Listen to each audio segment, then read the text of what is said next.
What's up, everyone?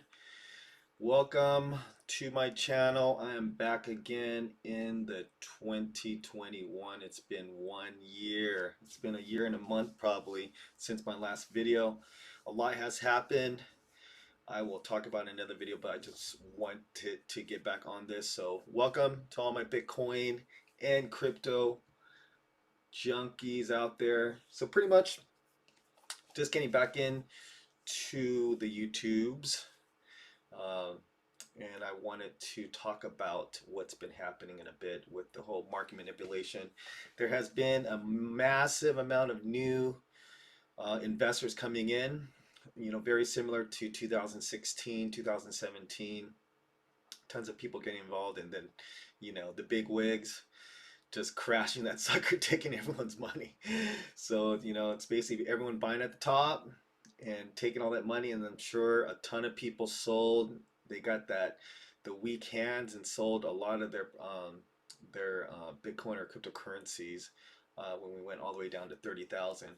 Anyways, we had a really big bounce from there. The biggest uh, person that I mean biggest what am I saying person biggest crypto biggest coin was Matic. I was in Matic, and Matic went up 260%. I got earlier because I did not expect it to go that crazy, but very surprising. Very great coin to look at. I'm gonna be doing a video probably tomorrow on Matic itself, and using Renko candles to show you guys that it's a really good way to actually see when to get in, get out.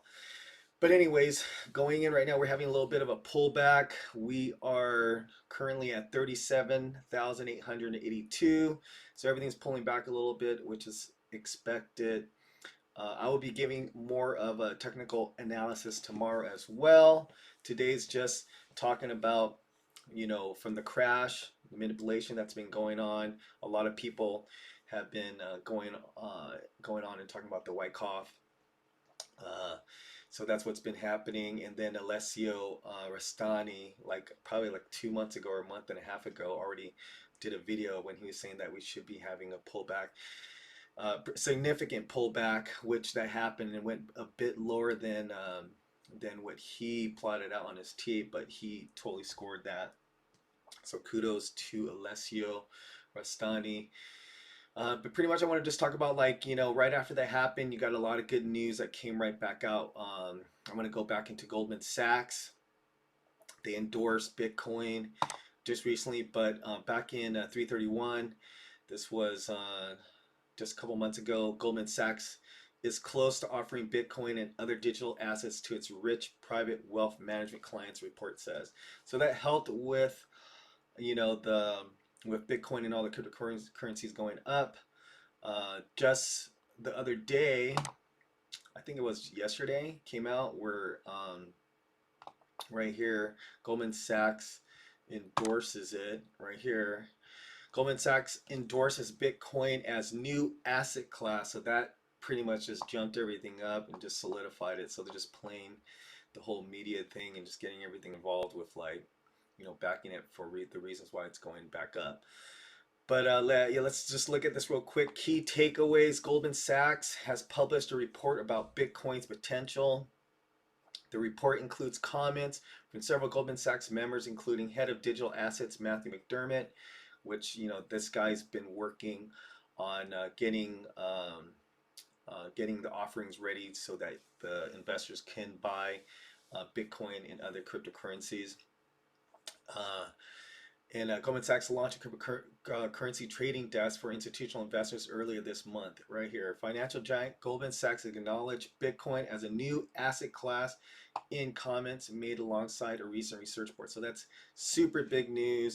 You're talking about the big whales now are just in it, so they can control it like crazy now. Okay, that's what it's all about. You guys all know the stock market and all exchanges is a casino. They are the house and you are just a player. Remember that.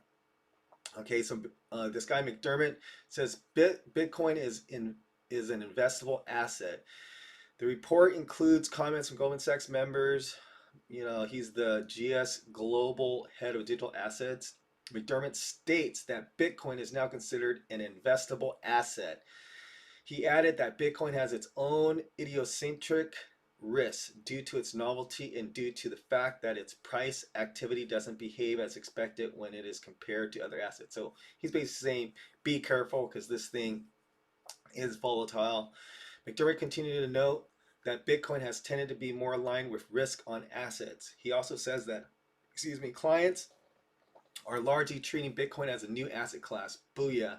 So that's pretty much what is going on here. I'm going to have all the rest of the news, which he has right here inside my descriptions. Right here, going to the next one right here. This is from Business Insider. Goldman Sachs is offering Bitcoin derivatives to investors as it expands its offerings in the 1 trillion market. So that's what's making everyone going, okay, it's time for the big wigs to play, because they have hundreds of millions to, billions to play with now, right? So Goldman Sachs on Thursday has started trading with non-deliverable forwards. An NDF will essentially allow investors to speculate on Bitcoin's future price. So there you go. That's a manipulation right there. They're going to be leveraging and betting if it's going to go up and down. The bank will be hedging with CME futures. Goldman Sachs on Thursday began trading non-deliverable forwards, a derivative product tied to Bitcoin's price. An NDF essentially allows investors to speculate on Bitcoin's future price. It is settled with cash and is usually a short-term forward contract. Goldman can protect its clients from its volatility of Bitcoin's price by buying and selling Bitcoin futures and block trades on CME Group using Cumberland DRW as its trading partner. So that's what's really happening, people. Like, all the big wigs are coming in here. So Goldman also in the same month restarted its cryptocurrency trading desk amid a booming cryptocurrency market. It first set up a cryptocurrency desk in 2018. Bitcoin, since its inception in 2009, has long been shunned by Wall Street firms until recently. So there we go. In March, Morgan Stanley became the first major American bank to offer its wealth management clients access to Bitcoin funds, allowing clients ownership of the cryptocurrency. JP Morgan followed in April when it announced that its plans to offer an actively managed Bitcoin fund to wealth clients for the first time. Banks are still moving cautiously when it comes to holding Bitcoin outright due to regulatory intricacies. This is why some have resorted to derivatives. So they're basically saying that, it's a little too high to buy right now. Let's just push this market by betting that it's going to go up and down, which I'm sure their friends have already, stocked up in Bitcoin so they can make any, exchanges when they need to, right? So Bitcoin has seen a 91 gain year to date. It briefly breached a record high over 64,000 ahead of cryptocurrency exchange Coinbase's direct listing. Then plummeted by around 36 to 47K around 10 days later. And of course, we went down to 30 days. So everyone, that's what is happening right now. Bitcoin is at a, if you're being, listening and hearing what's been going on, everyone's either saying we're hitting a bear market already. It's not confirmed yet, or we're just hitting an accumulation and we're ready to go back up.